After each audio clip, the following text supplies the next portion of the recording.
byiza gusenga turi gushishikariza abantu ariko nanone ntabwo dushyigikiye ko umuntu ajya kurirwa mu rusengero ngo ahere mu gitondo ageze nimugoroba umunsi wa mbere umunsi wa kabiri iminsi yose arimo arahora mu rusengero gusa ntajye no gushaka amafaranga nyine dutere iyo ntambwe tugerageze ndabizi hari igihe byanga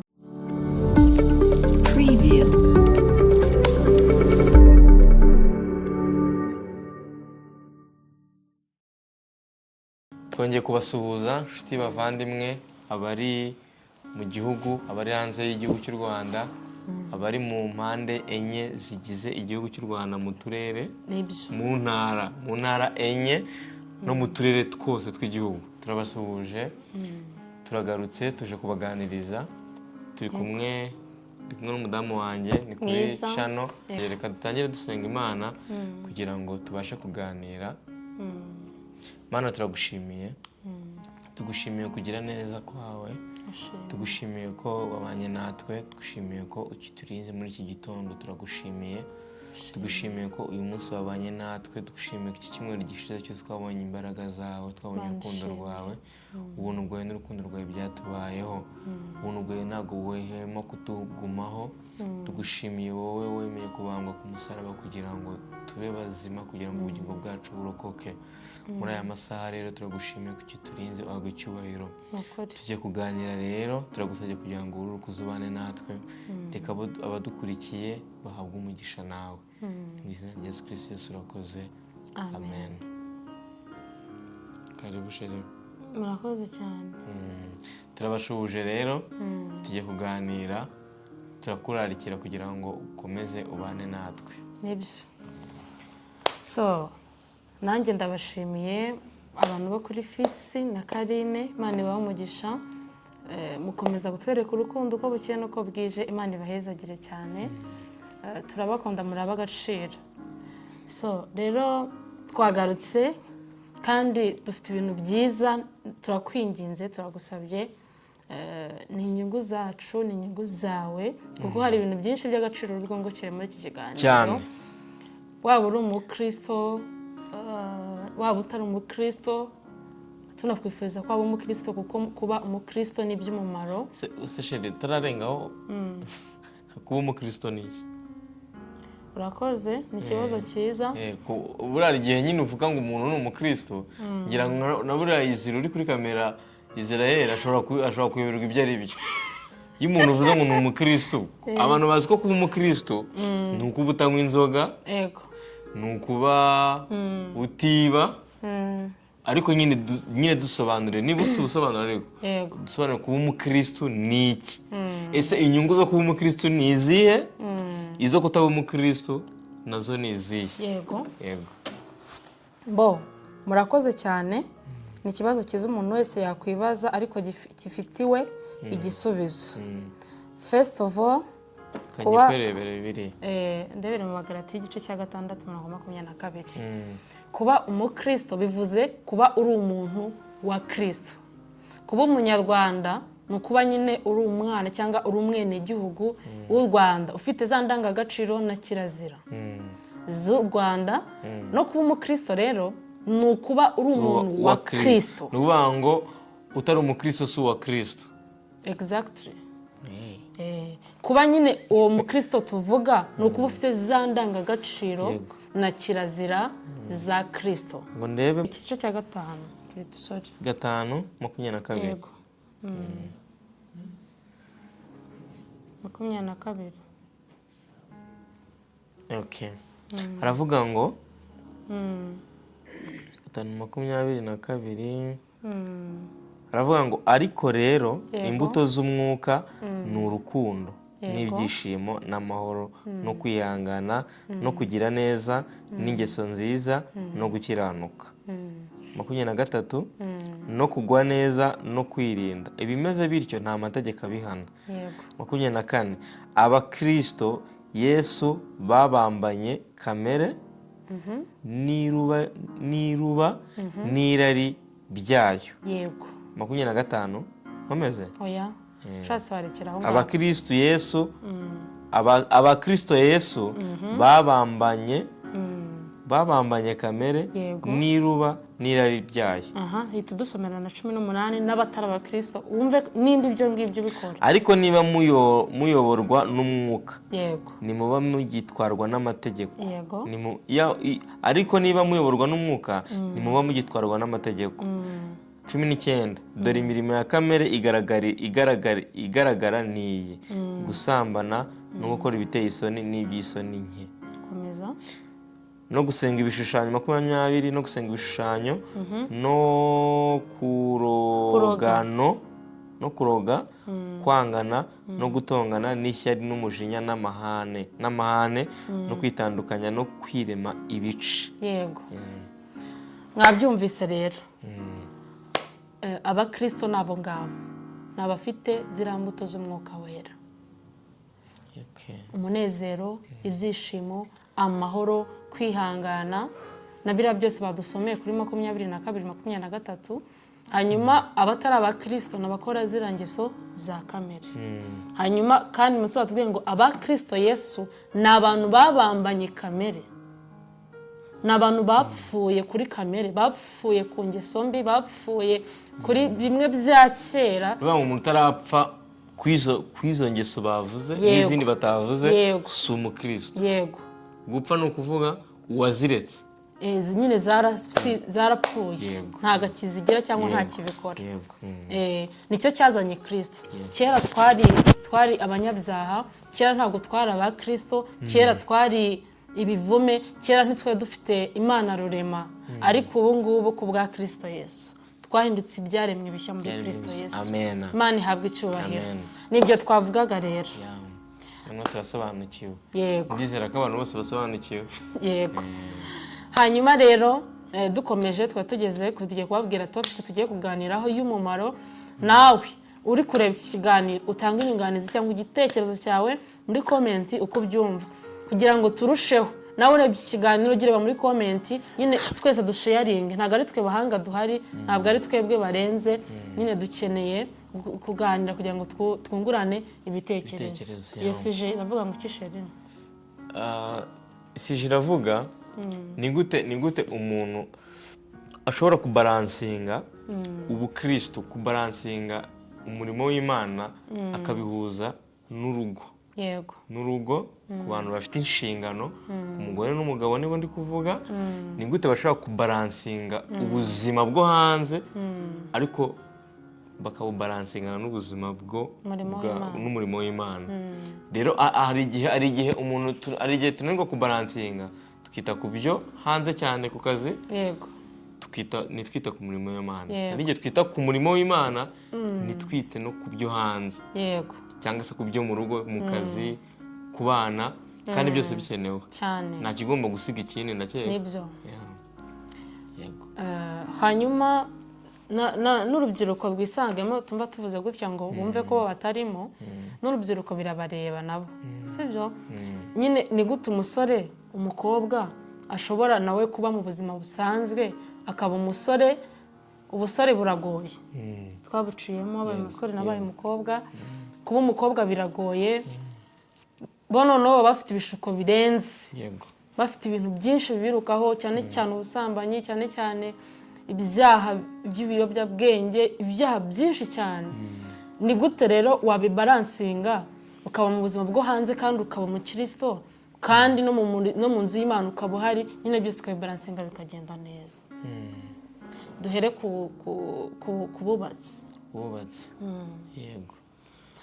Reka duhere kuri iriya jambo, ndakeka riri mu bacamanza. Mu bacamanza urakoze. Rivuga ku nkuru za Debora. Debora yari umucamanza w'Abisiraheli. Ndamukunda cyane. Yego. Debora yari umucamanza w'Abisiraheli, kandi yari umugore afite n'urugo. Yari royo. Yego. Yari afite famiye. Yego. Yari umuhanuzi cyane. Yego. Ibyo byose yarabikoraga. Afite ubuhanuzi, ari umunyamategeko acira Abisiraheli imanza, kandi akagira n'urugo, ari umumama. Yego. Ariko mu mateka ye dusoma mu ijambo ry'Imana atubwira ko Debora nyine ibyo byose bongeraho, yari umuhanuzi mwiza, yari umucamanza mwiza, yari umuhanuzi, umukozi w'Imana mwiza, byose yabikoraga neza. Yageraga muri royo akabikora neza, yego, yagera muri church akabikora neza, cyane, mu buhanuzi akabikora neza, cyane, yagera mu rugo akuzuza inshingano ze. So rero abantu benshi biragoye.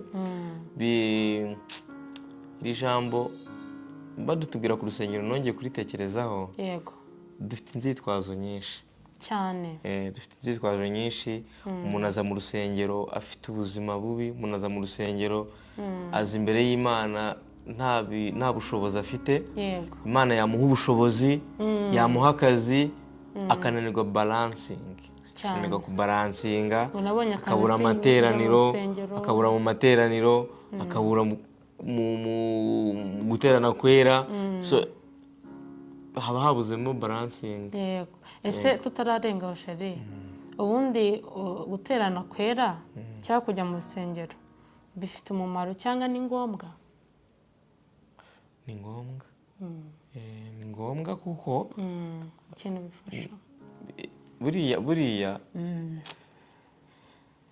ngewe reka nkubwire ngewe uko mbyumva.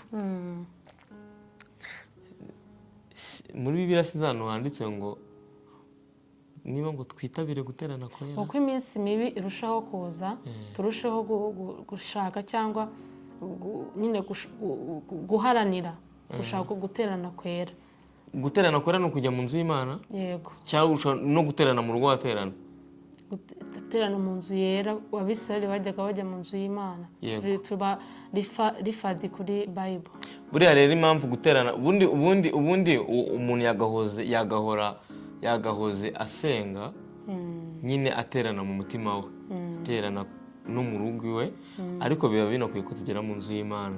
Byanze bikunze ntabwo inzu z'Imana zizanye, nubwo abantu benshi uko iminsi igenda ishira abantu bagenda babivuga bitandukanye, bakabica amazi ngo insengero ngo ni bizinesi, ariko nkongera nkibaza uburyo Yesu yigeze agera mu nzu y'Imana bari kwicururizamo cyane, akirukana abantu bari kwicururizamo, agasohora kw'icyo gihe, kubera agaciro k'inzu y'Imana kw'icyo gihe. Hanyuma usibye wenda abantu dushobora kubihindura, none insengero abantu banga kuzinjiramo kubera iki? Ntago ngewe ngera ku rwego nacu urusengero rw'Imana amazi. Urusengero rw'Imana rufite agaciro iyo urwinjiyemo uvuye mu kazi wumva umutima wawe uruhutse. Kandi twibukiranyije, urumva, twibuke Salomo, ni Dawidi wabihize, ahubwo bisozwa n'umuhungu we Salomo. Dawidi akiri umwami, I think niba ntibeshye, yashatse ikintu yakorera Imana, ni ijambo ry'Imana. Aravuga ngo nzubakira Imana yanjye ubuturo, nzubakira Imana inzu yera. Nicyo kintu yumvise yayikorera.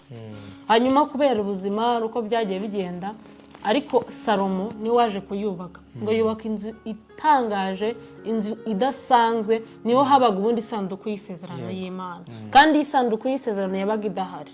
Abisirayeli bahuraga n'amakuba, kugira ngo twumve agaciro k'inzu y'Imana, bahuraga n'ibintu by'ibibazo bikomeye cyane ndetse bitandukanye. Rero gusenga cyangwa guterana kwera, kandi njye sinjya nemera ko nyine insengero ngo abantu ngo babyahanga iki, nubwo hari ababyica, nubwo hari abantu batukishije iryo zina ry'Imana, ariko haracyari ibihumbi 7. Inzu y'Imana ifite agaciro, haracyari ibihumbi 7 bitarapfukamira Bayali, haracyari abantu bagikora neza, haracyari abapasiteri bazima, haracyari abadiyakoni bazima, haracyari abahanuzi bataraba ibinyoma. Noneho abahanuzi abantu bose basigaye bumva ngo barabeshya, ntawamanurira. Ariko mu butumwa bwiza harimo ijambo rivuga ngo mu minsi y'imperuka ngo hazaza ububyutse, ngo abasaza bazarota, abasore bazahanura. Mbese nyine biri mu isezerano Imana yaduhaye ko bigomba kuba mu nzu y'Imana. So bivuze ngo rero nubwo hari abahanura ibinyoma, ariko haracyari abahanuzi b'Imana bahanura ibintu by'Imana bakoreshejwe n'Uwiteka Imana. So mwe gucika intege, mwe nyine hari n'ab'Imana ivugisha bakumva ko ari ibinyoma kubera kugendera muri icyo kintu Satani yazanye, ariko haracyari abahanuzi bazima, haracyari ba Debora cyane, haracyari abakozi b'Imana batandukanye, haracyari ba Paulo, haracyari abakozi b'Imana ba Daniel, baracyahari n'ubu ngubu, ndetse Kristo azarinda agaruka. Abo ngabo bagihari. Wowe nimba urimo neza, komeza urugendo rwawe, ntucogore. Ntucogore. Iby'Imana ubikore neza, ibyo mu isi ubikore, kandi no mu rugo. Noneho tunagere no ku babyeyi cyane cyane, usanga nyine abamama nyine kwijanisha rihari, nyine abamama nibo benshi badafite akazi. Hanyuma usanga nibyo. Yego. Nyine ugereranyije n'abagabo nyine mu ngo, akenshi nyine kubona umugore akora umugore adakora nibyo bike kuruta aho abagabo bakora abagore badakora, kubera n'ubuzima bw'abagore, kubyara, gutwita, kurera, ugasanga nyine abagore akenshi bari mu rugo.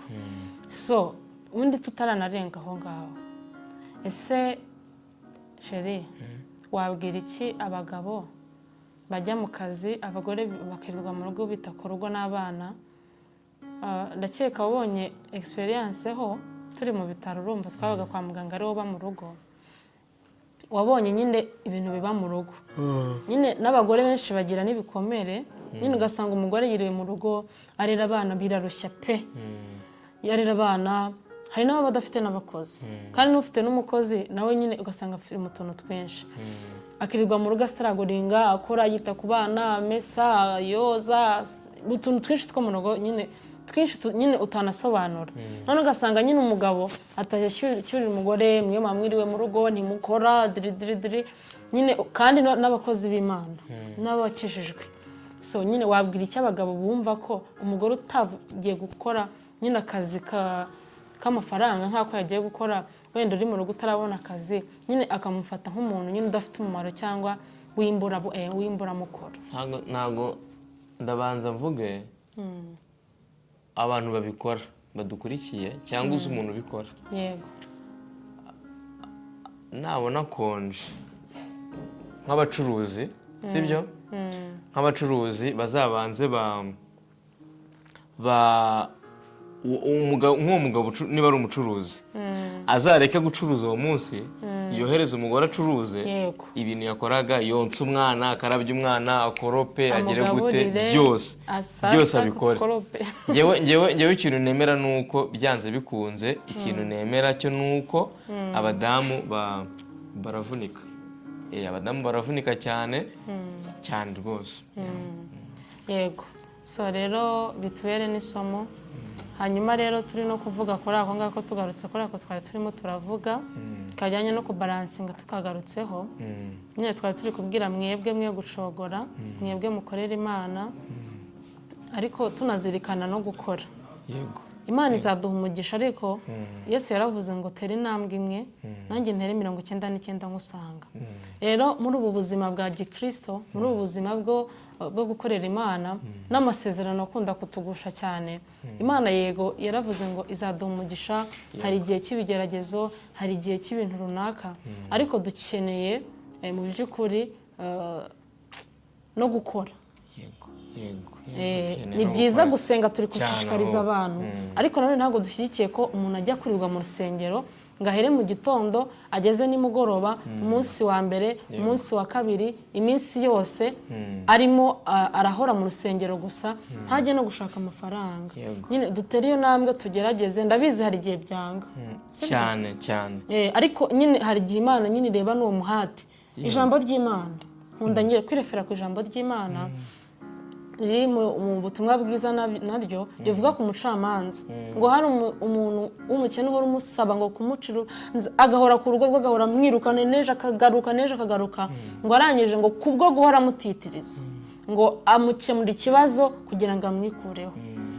Munsi harimo ijambo ritubwira ngo nyine ntabwo dukwiye gucogora cyangwa duhore nyine dutitiriza Imana, nyine ntiturambirwe. Yego. Ntiducogore gusenga. Yego. Ntiducogore rero.